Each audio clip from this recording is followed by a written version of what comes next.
Let's take the conversation forward more on the commodities front. We have Peter McGuire, Chief Executive Officer at XM Australia, joining in with us this afternoon. Thank you so much, Peter, as always, for joining in with us. I'm going to start with gold because if one is looking to buy any gold jewelry right now, it's become expensive wherever you look at it. What's the word that we should look at in terms of the yellow metal? Should we expect it to shine further, or maybe some bit of a correction is something that one could watch out for?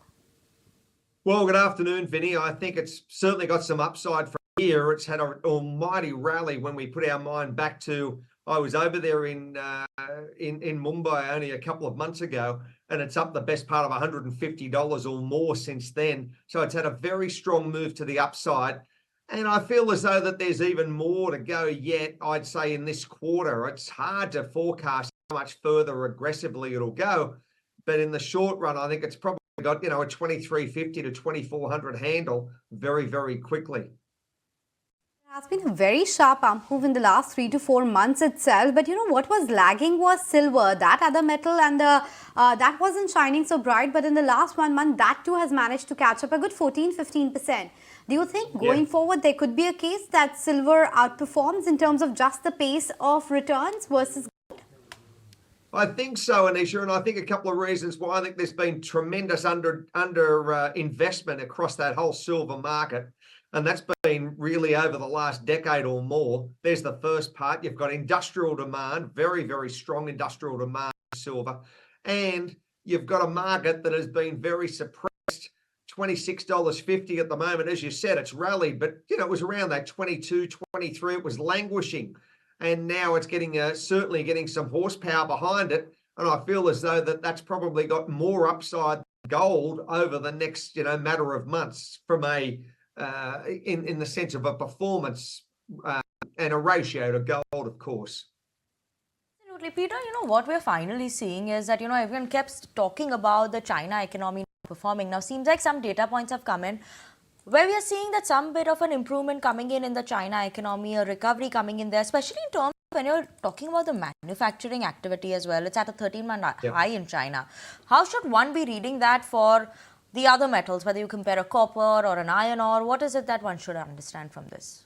Well, I think a couple of things, Vinny. The gold, the iron ore market, it's come under some pressure. But the other, if you're looking across the, the base metals, the aluminium, nickel, lead, tin, zinc, they've all performed quite strongly. And we only saw last on the LME, they're up, between 1.4 and 1.8%.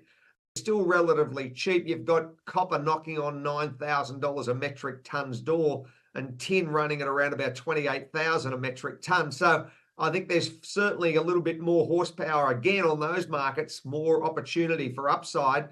And I just think that they've been suppressed again for quite a while, and there just seems to be some daylight ahead of them. Yeah, so a recoil kind of movement coming around in some of these commodities. But what about crude? For the longest time, it was tempered, just around that $85 per barrel mark. And finally, in a matter of a couple of days, that has managed to shoot up almost 89.90 now. What levels do you foresee for crude?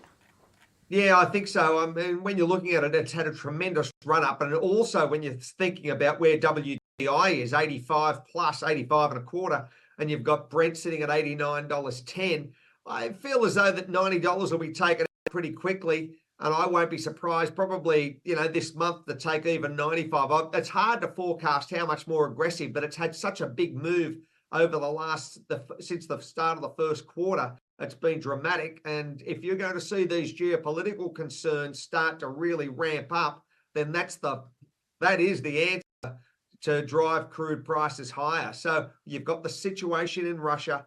We understand OPEC, and you've got geopolitics. So that's normally a perfect storm for higher prices. Okay, perfect storm as far as the geopolitical issues are concerned. But just quickly to wrap up the conversation, you're on the dollar index and Bitcoin, because both have been coming off a bit. Where do you see Bitcoin headed from 70,000 down to 65? What next? Well, I think it's probably evaporated a little bit of that hot air. It's been choppy. It's 73 down to 63 and then back up to 70. It's been sold off again. So it's certainly volatile, but you've got halving coming in April. So that's going to be interesting how that plays as far as it happens every 4 years. So I think it's going to remain choppy. And as far as US dollar index, well, you're sitting there at the best part of 104.70, 104.80. I feel though if you don't see a rate cut in that June period, it'll probably edge up over the next month or so if the talk is going to be to push it out. We've just got to see where inflation takes us. It's going to be a very interesting second quarter. Okay, Peter, thank you so much for joining in with us this afternoon on ETnow. It's always a pleasure chatting with you and having you on the show. Thank you so much for that. Thank you, Vinny.